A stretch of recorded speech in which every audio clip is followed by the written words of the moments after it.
Dito sa Papa Dudut Stories, ikaw ay hindi nag-iisa. Marami sa atin ang nais ay magkaroon ng trabaho hindi lamang para sa sarili kundi upang makatulong sa pamilya. Ang iba ay merong pangarap na nais abutin.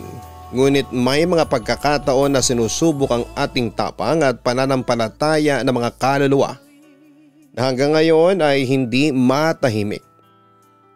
Hanggang saan ang kaya mo para lamang sa trabaho na bumubuhay sa iyo? Dear Papa Dudut, magandang araw po sa inyo at sa lahat ng mga nakikinig ngayon. Ngayon pa lamang ay magpapasalamat na ako. Kung isa man ang letter ko sa mapili mong basahin sa iyong programa. Nakasubscribe na po ako sa Papa Dudut at Kaistorya YouTube channel. Maging sa iyong personal YouTube na Papa Dudut Family. Itago mo na lamang ako sa pangalan na Sabrina. Ang nakakatakot na experience kong ito ay nangyari noong ako ay 17 years old pa lamang. Sa aking unang trabaho bilang isang kasambahay. Hindi mayaman ang pamilyang aking pinagmulan. Ang totoo niyan ay masasabi kong mahirap pa kami sa daga dati. 6 kaming magkakapatid at ako ang panganay ng time na yon. Ay halos sobrang babata pa ng iba kong mga kapatid.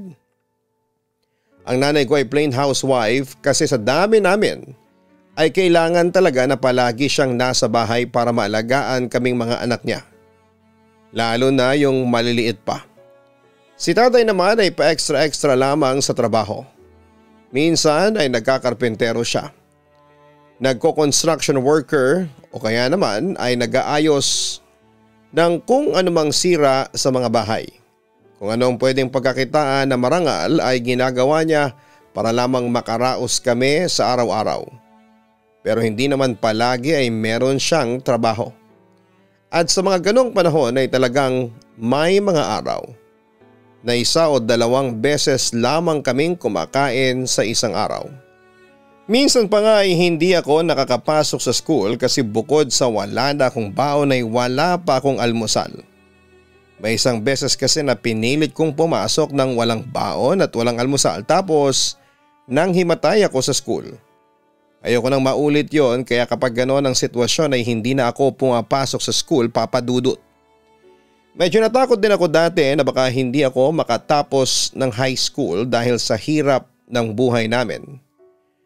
Pero sa awa naman ng Diyos ay nagawa naman akong pagtapusin ni nanay at tatay kahit sobrang hirap ng aming buhay. Kaya lang ay sinabi na nila sa akin na hindi nila kaya na mag-college ako. Kung gusto ko raw magpatuloy sa college ay magtrabaho muna ako at mag-ipon saka ako mag-aral ulit. Wala naman daw edad ang pag-aaral. Kahit kailan ay pwede ko yung ipagpatuloy. Pero alam ko na hindi na yon mangyayari pa. Alam ko na kapag nagtrabaho ako ay wala rin akong maiipon kasi kailangan kong tumulong sa pamilya ko. May mga kapatid pa akong nag-aaral at maliliit. Kaya ang nasa utak ko kapag nakapagtrabaho ako ay gagawin ko ang lahat para makatulong sa kanila. Nakita ko kung gaano para kahirap kay tatay na maibigay ang pangangailangan namin kaya kapag nagkaroon ako ng pagkakataon ay tutulungan ko siya. Yun ang pinangako ko sa aking sarili, Papa Dudut. Pagkatapos ko ng high school ay nasa bahay lamang ako ng mahigit 1 taon. Tumutulong ako sa mga gawaing bahay lalo na sa pag-aalaga ng mga kapatid ko. Nagkaroon na rin si nanay ng time para tumanggap ng labada kasi palagi akong nasa bahay lang. Hanggang sa nabigyan ako ng chance na makapagtrabaho. Isang kaibigan ni nanay ang lumapit sa kanya at inalok siya ng trabaho na maging isang kasambahay. Bali yung location ng trabaho ay hindi naman ganong kalayo kaya pwede siyang mag-uwian tuwing linggo kasi yun ang rest day niya. Gusto sanang tanggapin ni nanay ang trabaho na yon. Pero wala pang 1 taon yung bunso kong kapatid at bine-breastfeeding pa siya ni nanay. Kaya ang naisip ni nanay ay ako na lamang ang tumanggap ng trabaho na yon, Papa Dudut. Habang kausap ni nanay yung kaibigan niya, ay tinawag niya ako at ipinakilala sa kausap niya. Ang sabi ni nanay ay magaling at marunong ako sa mga gawaing bahay. Bata pa lang kasi ay tinuruan na niya ako ng mga ganong gawain, kaya totoo naman na maalam ako, Papa Dudut. Baka naman tamad yang si Sabrina. Dalawa lang sila ng kasambahay doon kaya dalawa lang silang maghahati sa mga gawain, sabi ng kausap ni nanay. Ako na nagsasabi sa iyo, masipag itong si Sabrina. Marunong din siyang magluto. Sa paglalaban naman, kung washing machine ay matuturuan naman yan. Matalino yan. Sayang at hindi nakapagpatuloy sa college kasi kapos na kami. Tugon ni nanay. Habang nag-uusap si nanay at yung kakilala niya ay nakikinig lamang ako sa kanila. Ang totoo ay medyo nasya-shock ako ng sandaling yon, Papa Dudut. O gusto kong magkaroon ng trabaho pero parang nang nasa harapan ko ng opportunity ay parang naramdaman kong hindi pala ako handa. Nakumbinsa naman ni nanay yung kakilala niya na ako na lang ang ipasok na kasambahay sa pamilyang yon. Pagkaalis ng kausap ni nanay ay sinabi ni nanay sa akin na maganda raw at magkakaroon ako ng trabaho. Pinayuhan niya ako na sipagan ko at baka matuwa ang amo ko sa akin at dagdagan ang aking sahod. Sinabi ko kay nanay na parang hindi ko pa kayang magtrabaho. Ani ay huwag ko raw sayangin ang pagkakataon na yon para kumita ako ng pera at makapag-ipon. Hindi naman daw habang buhay akong magtatrabaho doon. Parang panimula lamang yon. Baka rin daw matuwa sa akin ang mga amo ko at pag-aralin pa ako. Ang isipin ko raw ay ang magagandang bagay na pwedeng mangyari sa akin doon. Pwede rin naman daw akong umuwi doon sa amin isang beses sa isang linggo kasi hindi yon kalayuan sa aming bahay. Isang sakay lang siya ng jeep, Papa Dudut. Dahil sa mga sinabi sa akin ni nanay ay nakumbinsi niya ako na tumuloy sa pagiging kasambahay kahit pa kinakabahan talaga ako. Inisip ko na chance ko na yon para makatulong sa aking pamilya. Yun naman talaga ang gusto ko. Tama rin si nanay na baka swertehin ako sa trabaho na yon kaya sinabi ko na tutuloy na ako. Pinaglalabanan ko ang kaba at takot ko nang isinama na ako ng kakilala ni nanay si Ate Rona sa bahay ng pamilya kung saan ako magtatrabaho. Nakilala ko na rin doon ang mag-asawang amo ko na sina Ate Irene at Kuya Marlon. Meron silang 2 anak na parehas dalaga na at nasa college, sina Andrea at Pearl. At isa pa nilang kasambahay na si Ate Beth na siguro ay nasa 30 years old na ng panahon na yon. Lahat naman sila ay mukhang mabait. May mga itinanong si Ate Irene sa akin kung kaya ko ba ang ganito at ganyan. Sinabi ko naman na kaya ko at bata pa lamang ako ay sinasanay na ako ng nanay ko sa mga gawaing bahay. Pero sinabi ko sa kanila na yon ang unang beses kong magtatrabaho kaya sana ay magabayan pa rin nila ako, lalo na ni Ate Beth. Ako ang bahala sa iyo, Sabrina, basta magtutulungan tayong dalawa, sabi ni Ate Beth sa akin. Saka huwag kang mag-alala kasi mababait naman kami. Kapag may kailangan ka ay huwag kang mahihiyang magsabi lalo na sa akin ha, ang turan pa ni Ate Irene. Sa mga sinabi nila sa akin ay naramdaman ko na mababait talaga silang lahat, Papa Dudut, at wala akong magiging pagsisisi sa pagtatrabaho ko doon. Nang tanggapin na ako ni na Ate Irene na sinabi niya na pwede na akong magsimula sa darating na Monday. Umuwi muna ako sa bahay namin at sinabi ko sa nanay ko na natanggap na ako. Masayang masaya si nanay ng araw na yon. Sinabi ko rin na mukhang mababait ang magiging amo ko kaya naging kampante na rin sila. Hindi rin kasi maalis sa isipan namin na baka masama ang ugali ng mga magiging amo ko. Pero mabuti na lamang at hindi naman ganon, Papa Dudut. Hindi ko naman naisip na malalayo ako sa pamilya ko kasi may isang araw akong rest day at pwede akong umuwi sa amin. Every Sunday yon, umaga pa lamang ay nagpupunta na ako sa bahay ni na Ate Irene.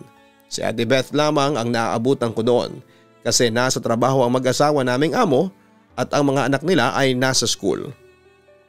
Dinala ako ni Ate Beth sa magiging kwarto ko na nasa ibaba ng bahay. Bali 2 floors pala ang bahay na yon, Papa Dudut. 4 ang kwarto sa itaas, kasama ko sa kwarto si Ate Beth.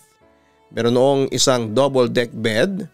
Dati raw ay kasama niya roon yung kasambahay na pinalitan ko. Kaya lang ay mag-aaral na raw yon kaya nag-resign na. May mga iba pang bagay na sinabi si Ate Beth sa akin kagaya ng libre ang toiletries doon. Kung ano raw ang makikita sa banyo ay gamitin ko. Huwag daw akong mahihiya na kumuha ng pagkain at hindi mahigpit sa ganoon ang mga amo ko. Maglilimang taon na ako dito at hindi naman ako tatagal ng ganito dito kung hindi mababait si Ate Irene. Basta naging masipag ka lang at honest. Yun talagang gusto nila ang sabi ni Ate Beth. Yun din po ang first impression ko sa kanila, saka sayo na rin ate. Lahat kayo ay mabait dito, wika ko. Naku, nang bola ka pa. Iiwan na muna kita rito ha, at nagluluto kasi ako. Ayusin mo na mga gamit mo doon sa aparador tapos kumuha ka ng mga gagamitin mo sa pagtulog doon sa kwarto sa itaas. Yung pinakadulong pinto, ikaw na ang bahala at baka masunog ang niluluto ko. Ang sabi ni Ate Beth. Sige ate, maraming salamat, nakangiti kong sabi. Kapag may kailangan ka o tanong, sabihin mo sa akin. Huwag kang mahihiya ha, paalala pa ni Ate Beth. Nang umalis na si Ate Beth sa maid's room at ako na lamang ang mag-isa roon, ay inayos ko na ang mga damit ko sa nag-iisang cabinet na nandun. Bali yung left side ang sa akin kasi yon ang mga walang nakalagay na mga gamit at damit. Pagkatapos ay saka ako nagpunta sa second floor para kumuha ng mga gagamitin ko sa pagtulog. Namangha ako sa ganda ng bahay na yon, Papa Dudut. Napakaraming beses na malaki yon sa bahay namin. Yung maid's quarter nga ay halos kasing laki na ng bahay namin. Pagdating ko sa kwarto kung saan nakalagay ang mga gamit sa pagtulog ay nalaman ko na parang stock room pala yon. Hindi ko alam kung nasaan ang hinahanap ko kaya iniisa-isa ko ang mga kahon na naroon. Pero nakita ko ang mga unan at kumot sa isang aparador na nasa sulok. Kumuha ako ng 2 unan at isang makapal na kumot. Nakita ko kasi na merong aircon sa kwarto namin kaya baka lamigin ako. Mas mabuti na yung makapal na kumot ang aking gamitin. Pagbalik ko sa maid's room ay inayos ko na ang unan at kumot sa aking higaan. Sa itaas ng double deck ako nakapwesto. Mas gusto ko sana sa ibaba pero dahil nauna na roon si Ate Beth ay wala akong choice kundi doon sa itaas. Habang inaayos ko ang aking higaan ay may kakaiba akong naramdaman. Yung parang merong nakatingin sa akin kaya napatingin ako sa nakabukas na pinto pero wala akong nakitang tao doon. Palabas na ako ng kwarto para tanungin si Ate Beth kung ano ang gagawin ko nang biglang bumigat ang aking pakiramdam. Yung bigla ko nahirapang huminga at bumilis ang tibok ng aking puso. Napatanong tuloy ako sa sarili ko kung ano nga ba yon. Nang lumabas na ako ng kwarto ay nawala rin kaagad yung pakiramdam ko na yon. Pinuntahan ko na si Ate Beth sa kusina at aniya ay wala naman na kailangang gawin. Hintayin ko na lang daw na matapos siyang magluto tapos ay kakain na kaming dalawa. Bago raw ako makarating doon ay nakapaglinis na siya ng bahay. Ganon daw talaga araw-araw doon. Lalo na kapag wala na mga amo namin. Kaya masaya raw siya na meron na ulit siyang kasama na kasambahay. Kasi may kasabay na siyang kumain. Malungkot daw kasing kumain kapag mag-isa tapos ay sobrang tahimik pa ng buong bahay kapag siya lamang ang naroon. Totoo ang sinasabi niyo ni Ate Beth. Kahit nga 2 na lamang kami ay sobrang tahimik ng bahay na yon, Papa Dudut. Hindi ako sanay sa ganon kasi bahay namin ay palaging maingay dahil madalas mag-away ang iba kong kapatid. O kaya naman ay halos oras-oras na umiiyak ang bunso kong kapatid. Sinasabayan pa ng pagbubunganga ng nanay namin kapag pasaway kami. Naging okay naman ang unang linggo ko sa pagtatrabaho doon. Hindi masyadong mabigat ang magtrabaho lalo na tinutulungan at ginaguide ako ni Ate Beth. Mababait din ang mga amo ko at hindi sila yung kagaya ng mayayamang tao sa soap opera na masungit at nang aapi ng mga kasambahay. Sobrang layo din na Ate Irene sa ganon. Nakausap ko pa nga si Ate Irene at tinanong niya kung bakit hindi na ako nag-college. Sayang daw at bata pa ako. Marami pang pwedeng mangyari sa buhay ko. Sabi ko ay dahil yon sa hindi na kaya ng mga magulang ko. Ang sabi ni Ate Irene ay ayusin ko raw ang trabaho ko at kapag natuwa sila ay baka pag-aralin nila ako kahit 2-year course sa college. Mas maganda raw kasi na meron akong natapos. Pagsapit ng Sunday ay umuwi na ako sa amin. Rest day ko kasi tapos si Ate Beth naman ay tuwing Sabado. O kumusta ka naman doon anak? Tanong ni nanay. Okay na okay nay. Sobrang babait po ng mga amo ko lalo na si Ate Irene. Sagot ko. Mabuti kung ganun. Talagang hindi ako nagkamali na ikaw ang ipapasok ko doon. Kaya mo naman ba ang mga trabaho doon? Tura ni nanay. Kaya ko nay. Huwag po kayong mag-alala sa akin. Sagot ko. Oo nga pala anak. Pwede bang sa una mong sweldo ay bigyan mo ako? Naniningil na kasi si Berta sa utang natin sa kanya. Nagagalit na kasi. Ang tagal na ay hindi pa ako nagbabayad. Malungkot na wika ni nanay. Sige po, sabihin ko kay Ate Berta. Sa susunod na buwan ay magbabayad na tayo sa kanya. Nakangiti kong wika. Doon ko naisip na tama lang na tinanggap ko ang trabaho na yon, Papa Dudut. Yun na kasi ang chance ko para makatulong sa aking pamilya lalo na sa pinansyal. Alam ko na kahit papaano ay makakatulong ang trabaho ko na yon sa aming lahat. Napakabilis lang ng isang araw at bumalik na ako sa bahay ni na Ate Irene para magtrabaho ulit. Medyo nasasanay na ako sa mga ginagawa ko doon, Papa Dudut.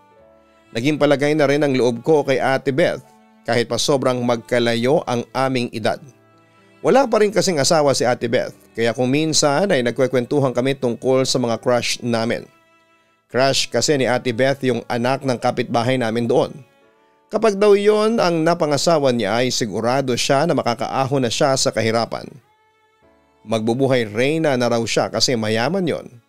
Isa rin sa nagustuhan kong ugali ni Ate Beth ay ang pagiging mapagbiro niya. Talagang tawa ako ng tawa sa mga hirit niya. Ang buong akala ko ay tuloy-tuloy na magiging maayos ang pagtatrabaho at pagtira ko sa bahay ni na Ate Irene. Pero lahat ay nagbago. Nang unti-unting may kababalaghan akong naranasan sa bahay na yon. Lagpas isang buwan na ako na nagtatrabaho kina Ate Irene nang magsimula ang lahat, Papa Dudut. Sabado ng araw na yon, day off ni Ate Beth. Kaya ako lang ang naroon. Tuwing Friday kami naglalaba kaya sa Sabado ay nagtitiklop ako ng mga damit na natuyo na. Ang kasama ko lang sa bahay ay ang dalawang anak ni na Ate Irene. Sina Ate Irene at Kuya Marlon ay may pinuntahan. Nasa sala ako noon at doon ako nagtitiklop ng mga damit habang nanonood ng TV. Yung mga anak ni na Ate Irene ay nasa kani-kanilang kwarto. Maaga pa lamang noon habang abala ako sa aking ginagawa ay may narinig akong sumisipol pero sobrang hina lang. May tono yung sipol, parang kanta pero hindi ko alam kung anong kanta yon. Hindi ko yon pinansin at ang naisip ko ay baka may tao sa labas. Huminto ng sandali yung sipol pero muli ko yung narinig. Medyo mas malakas na sa pagkakataong yon, Papa Dudut. Walang ano-ano ay nagtaasan ng balahibo ko na parang may malamig na hangin na humampas sa akin. Hindi ko alam kung bakit bigla akong kinabahan ng sandaling yon. Ang unang pumasok sa isipan ko ay baka may masamang nangyari sa bahay namin. Hindi na tuloy ako nakapag-isip ng maayos kasi ang gusto ko ay mag-Sunday na para makauwi na ako sa amin at malaman ko kung okay lang ba ang pamilya ko. May telepono naman kina Ate Irene pero wala kaming ganoon sa bahay kaya walang paraan para matawagan ko sina nanay sa aming bahay. Kinagabihan ay hindi pa rin ako makatulog. Ako lang mag-isa sa kwarto kasi bukas pa ng umaga ang balik ni Ate Beth. Nakatingin ako noon sa kisame at nagdarasal na sana ay ayos lang ang aking pamilya at walang masamang nangyayari sa kanila. Habang nasa ganong pag-iisip ako ay bigla naman akong kinilabutan. Nanlalamig ako sa dahilan na hindi ko alam. Patay naman ang aircon at gumagana lang ay yung ceiling fan na hindi naman gaanong kalakas ang ikot. Maya-maya ay narinig ko naman yung sipol na narinig ko noong nagtitiklop ako ng mga damit. Pinakinggan kong mabuti kung saan ba yon ang gagaling at na-realize ko na sa mismong loob ng kwarto namin ni Ate Beth yon ang gagaling. Hindi naman ako natakot noong una. Mas nagtataka ako kung paanong may naririnig akong sumisipol sa loob ng kwarto namin ni Ate Beth. Kahit na wala akong kasama roon, bumangon ako at binuksan ko ang ilaw. Binuksan ko ang cabinet at baka merong radyo o kung anong bagay doon na pwedeng pagmulan ng narinig kong sipol. Pati ang ilalim ng double deck ay chinek ko rin pero wala akong nakita. Matagal kong narinig yung sipol bago yon nawala. Talagang takang-taka ako ng gabing yon, Papa Dudut. Bumalik na ako sa pagkakahiga ko. After kong patayin ang ilaw, nagtataka ako kasi pangalawang beses ko nang narinig ang sipol na yon sa araw na yon. At ang mas nakapagtataka pa ay sa mismong kwarto ko yon naririnig. Hindi ko rin alam kung nagkamali ba ako ng pandinig pero doon ko talaga yon narinig ng gabing yon. Hindi ko na naisip ng sandaling yon na baka may multo o kung anong elemento sa bahay ni na Ate Irene. Kasi kung merong ganoon ay sanay na ikwento na sa akin ni Ate Beth. Palagi naman kasi kaming magkasama at nagkwekwentuhan kaya imposible na hindi niya yon mabanggit sa akin, Papa Dudut. Kinabukasan ay hindi na ako nagkaroon ng chance na makausap si Ate Beth tungkol sa nangyari dahil umalis na ako nang hindi pa siya dumarating. Kaya sa nanay ko na lamang ikinuwento ang nangyari at ang sabi niya ay baka sa kapitbahay ko lang yon naririnig. At napagkamalan ko na sa loob ng kwarto nang gagaling yung sipol. Ganun na nga lang din ang inisip ko at hindi ko na inasahan pa na muli ko yung maririnig. Monday ng umaga ay nakabalik na ako kina Ate Irene. Nagsimula na naman akong magtrabaho pero masaya ako sa trabaho ko roon kasi mababait lahat ng amo ko.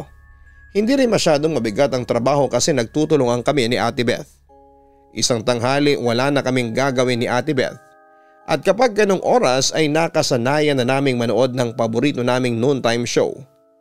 Nang magko-commercial ay naalala ko yung narinig kong sipol kaya naitanong ko sa kanya yon, Papa Dudut. Ate Beth, nung wala ka rito may narinig akong sumisipol. Isa noong umaga tapos isa noong gabi bago ako matulog. Akala ko nga sa loob ng kwarto natin ang gagaling pero imposible naman yon kasi ako lang mag-isa.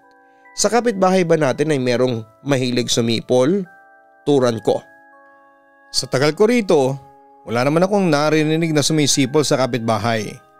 Baka may pinapanood lang sina Pearl at Andrea sa itaas na may sumisipol. Sagot ni Ate Beth. Hindi ko alam ate, parang hindi ko naman nakita na nanonood ng TV sina Andrea sa kwarto nila ng ganong kalakas. Para marinig ko dito sa ibaba. Ate, may multo ba rito? Tanong ko. Wala no, ang tagal ko na rito pero walang nagpaparamdam sa akin kaya alisin mo sa utak mo yung iniisip mo na merong multo rito. Natatawang tugon ni Ate Beth. Hindi ko naman iniisip na merong multo rito ate. Naitanong ko lang. Baka kasi merong tapos ayaw mo lang sabihin sa akin. Malay ko ba hindi ba? Sabi ko.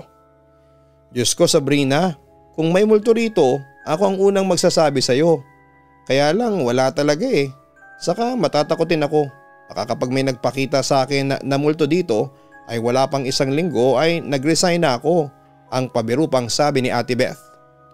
Tuluyan ko nang inalis sa isipan ko na merong multo sa bahay ni na Ate Irene, Papa Dudut. Naniniwala ako na nagsasabi si Ate Beth ng totoo. Pero habang tumatagal ako sa bahay na yon, ay patindi ang mga pagpaparamdam sa akin ng kababalaghan na kahit sa panaginip o imagination ay hindi ko naiisip na mangyayari sa akin. Nakaisang taon na ako kina Ate Irene at masasabi ko na nasa loob ng isang taon. Kahit papaano ay nagkaroon ng magandang pagbabago sa buhay namin ang aking pamilya. Hindi na kami palaging kinakapos sa pera. Kapag may emergency akong paggagamitan ng pera ay mabilis akong nakakabali kay Ate Irene at nagbibigay agad siya. Hindi na rin naging iba ang turing nila sa akin. Pakiramdam ko ay talagang kasali na ako sa pamilya nila at hindi lang isa akong kasambahay. Napakaswerte ko talaga sa pamilyang yon, Papa Dudut. Sobrang bait din sa akin ng Diyos. Kasi hindi niya hinayaan na mapunta ako sa mga amo na hindi magiging maganda ang turing sa akin. Kung minsan pa nga ay isinasama ako ni na Ate Irene kapag namamasyal sila o kaya ay kumakain sa labas.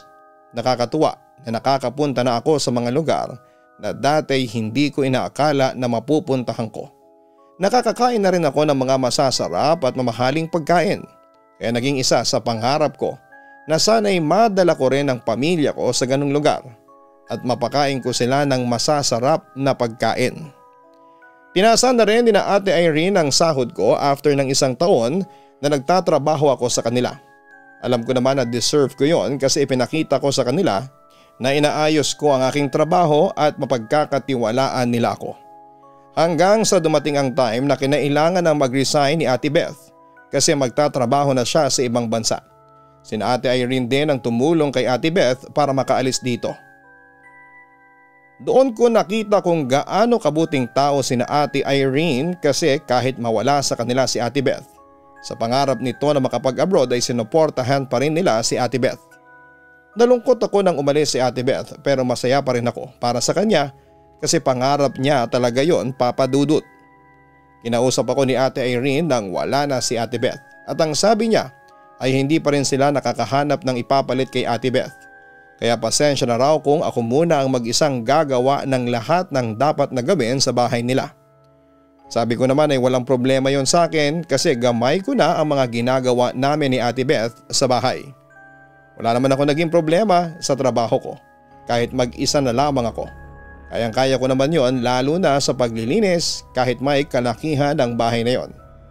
Hindi naman kasi malikabok doon at regular din ang paglilinis kaya kakaunti lang ang kailangan na linisin. Wala rin akong kaalam-alam na ang magiging problema ko pala ay ang kasama naming nakatira sa bahay na yon na hindi isang tao. At hindi ko alam kung ano ba ang meron sa akin at sa akin niya napiling magparamdam. Isang gabi kakatapos ko lang maligo at nasa kani-kanilang kwarto na ang mga amo ko. Patay na rin ang lahat ng ilaw sa bahay maliban sa kwarto ko. Simula nang umalis si Ate Beth ay doon na ako sa ibaba ng double deck natutulog. Nakaupo ako sa may higaan habang tinutuyo ang buhok ko gamit ang hair blower. Napahinto ako sa pagtutuyo ng buhok ko nang may narinig akong sumisipol sa may labas. Pinakinggan ko yung mabuti at na-realize ko na kagaya yon ng mga sipol na narinig ko sa bahay na yon. Isang taon na ang nakakaraan.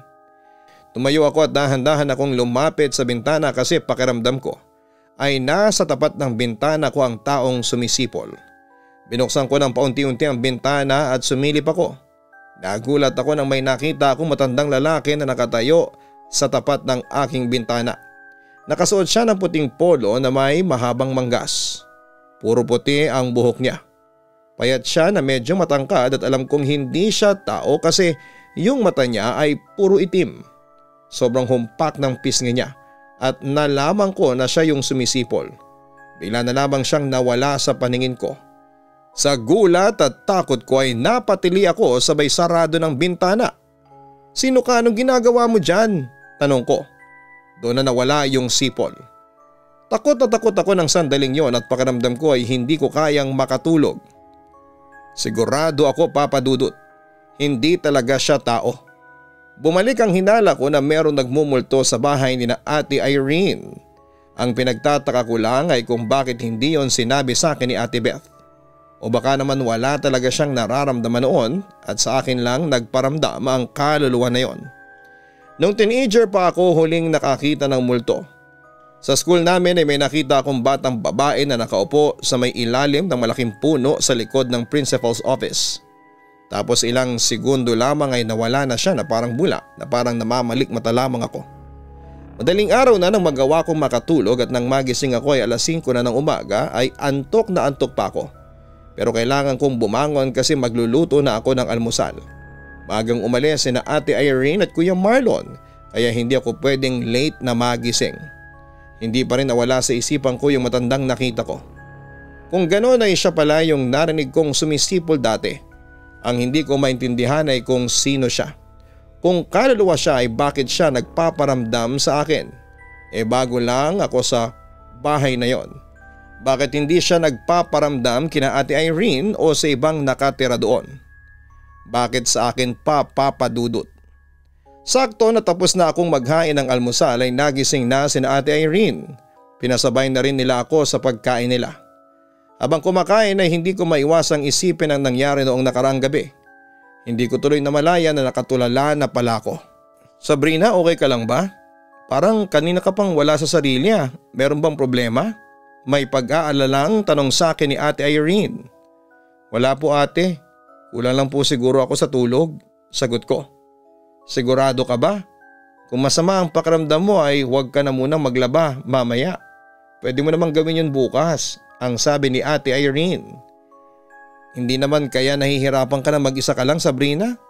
Hayaan mo at sa susunod na buwan ay darating na yung kapalit ni Beth, ang sabi naman ni Kuya Marlon. Naku, hindi po kuya, kaya ko naman po, pero nakakatuwa po na meron na akong makakasama ulit. Medyo nakakainin po kasi palagi ang mag-isa. Mas okay pa rin po na meron akong nakakausap, ang sabi ko sabay ngiti. Mas pinili kong huwag sabihin sa mga amo ko ang mga nangyayaring kababalaghan sa akin, Papa Dudut. Baka kasi hindi sila maniwala sa akin o baka mapagkamalan pa akong gumagawa ng kwento. Pero alam ko na mali ang ginagawa ko na yon. Dapat ay magsabi ako sa kanila at baka matulungan nila ako o hindi naman kaya ay mabigyan nila ako ng kasagutan. Kaya lang ay inunahan ako ng takot ko ng time na yon kaya hindi na ako nakapagsalita pa.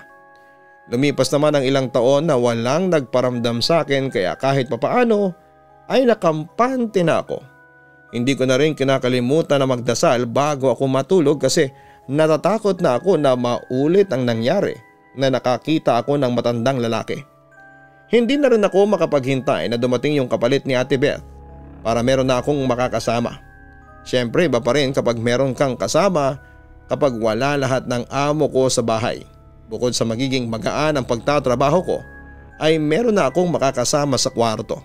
Makakabawas yon sa takot at pagiging paranoid ko, Papa Dudut. Isang gabi habang naghahapunan kami ay narinig ko na naman yung sumisipol at nanggagaling yon sa kwarto ko. Patigil-tigil yung sipol na mas lalong nagbigay sa akin ng takot. Tinitignan ko na sina Ate Irene kasi gusto kong makita ang reaksyon nila kung naririnig din ba nila yung sumisipol. Pero tuloy lang sila sa pagkain kaya nasiguro ko na ako lamang ang nakakarinig noon. Okay ka lang ba, Sabrina?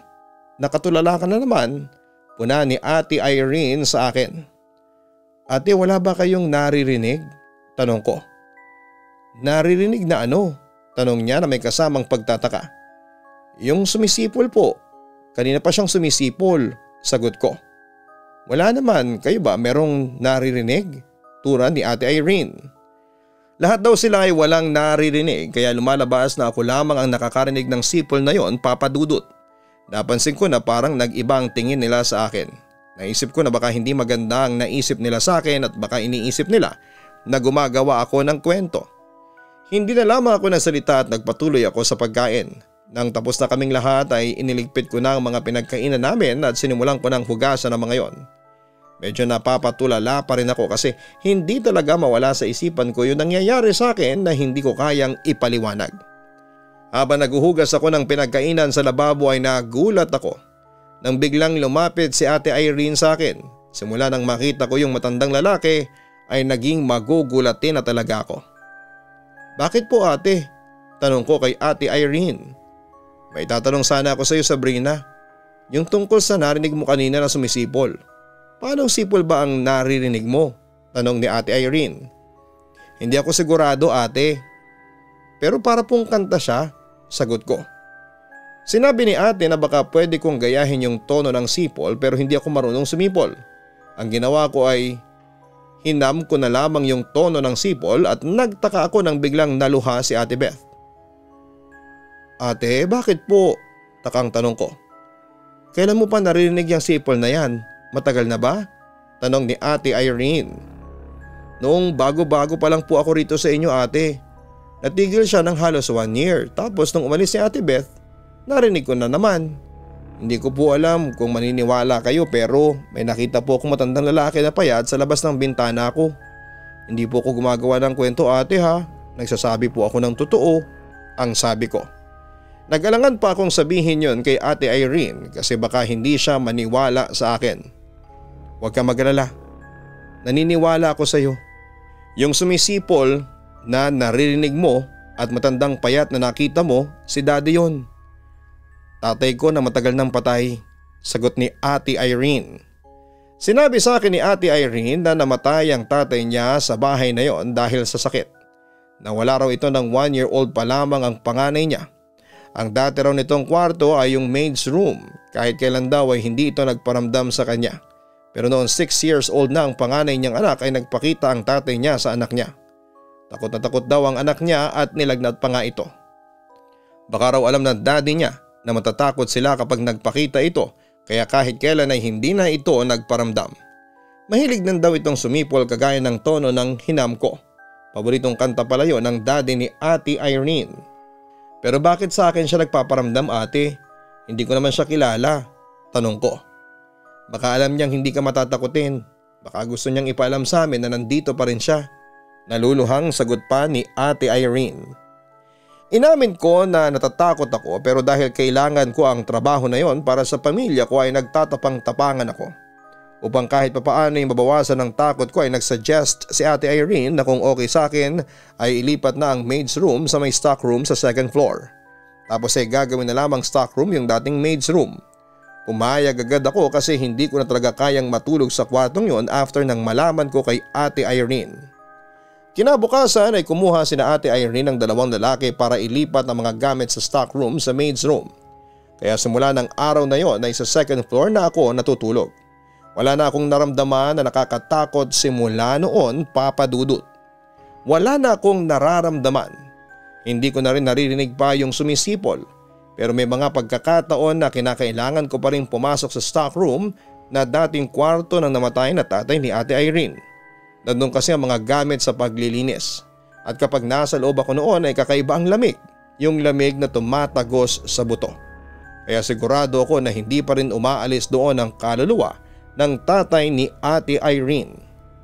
Nang sumunod na buwan ay dumating na ang kapalit ni Ate Beth. Mas matanda siya sa akin ng 5 taon at agad kaming nagkasundo. Hindi ko na rin ikinuwento sa kanya ang tungkol sa pagmumulto sa bahay na yon. Mas okay siguro kung ikwento ko na lamang kapag meron na siyang naramdaman. Pero sa awa ng Diyos ay hindi naman nagparamdam sa kanyang multo ng tatay ni Ate Irene. Napakalaki ng utang na loob ko sa pamilya ni Ate Irene, Papa Dudut. Pinag-aral kasi nila ako at pinakuha nila ako ng 4-year course kahit ang sinabi ni Ate Irene dati ay 2-year course lang. Nang makagraduate ako ay si Ate Irene na mismo ang nagpayo sa akin na mas makakabuti sa akin na maghanap ako ng trabaho na nalilinya sa kursong tinapos ko.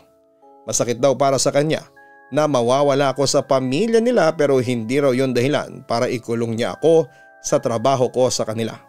Magiging masaya raw sila ng pamilya niya kung makikita nila akong nagtatagumpay sa buhay. Talagang napakabuti ni na Ate Irene kaya hindi na ako nagtataka kung bakit minibless sila ng nasa itaas. Ngayon ay meron na akong maayos na trabaho. May boyfriend na rin po ako at nagbabalak na kaming magpakasal. Malayo na rin ang buhay ng pamilya ko sa dati naming buhay. Masasabi ko na kung ano ako ngayon ay utang ko yon kina Ate Irene. Kapag meron akong oras ay dumadalaw pa rin ako sa bahay nila para mangumusta. At aaminin ko na kapag nandun ako ay nararamdaman ko pa rin ang kaluluwa ng tatay ni Ate Irene. Very proud din ako sa sarili na hindi ako nagpadala sa takot. Siguro kung nag-resign agad ako noong may nagparamdam sa akin sa bahay na yon ay malamang ay wala ako sa kung nasaan ako ngayon. Lubos na nagmamahal, Sabrina. Naging kaugalian na natin ang tumulong sa ating pamilya sa kahit na anong paraan. Lahat ay gagawin natin makita lamang silang komportable.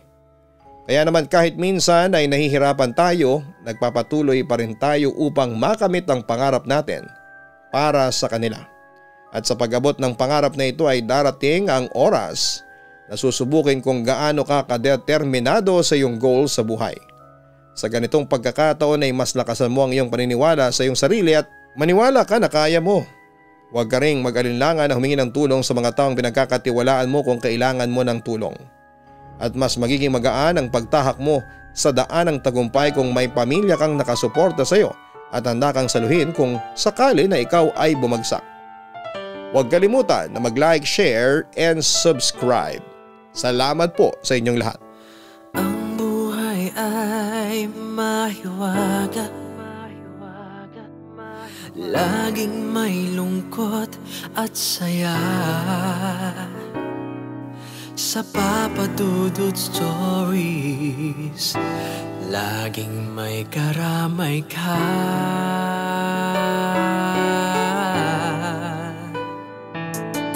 Mga problemang bigat, dito ay pakikinggan ka. Sa Papa Dudut Stories, kami ay iyong kasama. Dito sa Papa Dudut Stories, ikaw ay hindi nag-iisa.